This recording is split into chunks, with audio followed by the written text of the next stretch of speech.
गिबियावनो दुलाराय बर' फरायसा आफादनि जानानै बड'लेण्ड रादाब खौरांगिरि बिथांमोननिसिम आङो गाहाम हामलायनायखौ जासिहरबाय।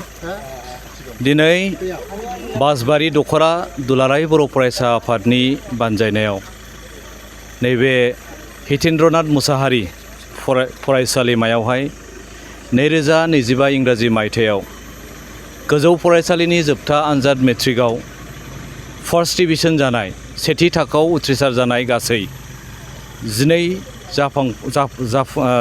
जाफुंफुनाय फरायसुला फरायसुलि बिथांमोनखौ बेवहाय बरायनाय आरो मान बावनाय बे हाबाफारिखौ लानाय जादों। थारैनो बेवहाय बाहागो लानो मोननानै जोबोद गोजोननाय आरो गोग्गानाय मोनदों। दा बयबो मिथिगौ जे दुलाराय बर' फरायसा आफाद हिसाबै जे बर' बिजोंनि जे फरायसाफोरखौ बा बर' बिजोंजों फरायनाय फरायसाफोरखौ गुन गोनां सोलोंथाइ मोनहानांगौनि थाखाय माखासे मावथांखि लानानै हाबा मावबोबाय थानाय जादों। जेरै 2006 मायथाइयाव सोलोंथाइ बोसोर इयार अफ एजुकेशन फोसावनानै जों गोबां बेबायदि सोलोंथाइनि हाबाफारि लादों।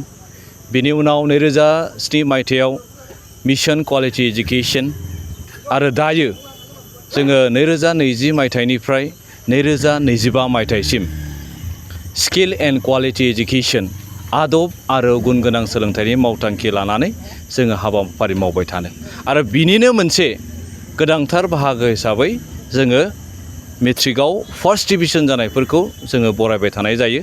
दिनै बासबारि दख'रा एबसुआ लादों आरो जों दुलाराय बर' फरायसा आफाद हिसाबै जों बेखौनो लुबैदों जे साफ्रोमबो बर' बिजोंजों फरायनाय फरायसाफोरा गोजौ सोलोंथाइ लानानै जेन गावखौनो सासे सुबुं सम्पद हिसाबै दानायजों लोगोसे इयुनावहाय जे जाथिनि फारसे हारिनि फारसेबो जे गुबुन गुबुन बिथिङाव जौगानायनि खामानि मावनो हायो, गावनि जे नेशनेलिज्म स्पिरिट बेखौ लानानै आवगायलाङो, जों बेखौहाय जेब्लाबो हास्थायगोन।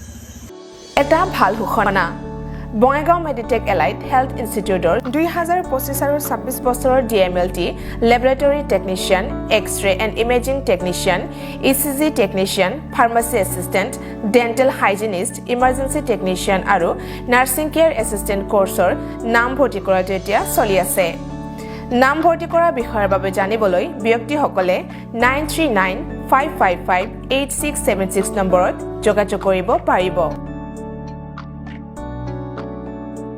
मोनसे गोजोनथाव फोसावथाय बङाइगाव मेडिटेक एलाइट हेल्थ इनस्टिट्यूटआव इंराजि बोसोर 2025-26 मायथाइनि थाखाय DMLT laboratory technician, x-ray and imaging technician, ECG technician, pharmacy assistant, dental hygienist, emergency technician आरो नार्सिं केयार एसिस्टेंट कोर्सनि मुं थिसननाया सोलिगासिनो दङ। मुं थिसननायनि सोमोन्दै सुलाद लानो थाखाय 9395558676 नाम्बाराव फोनांजाब खालामनो हागोन।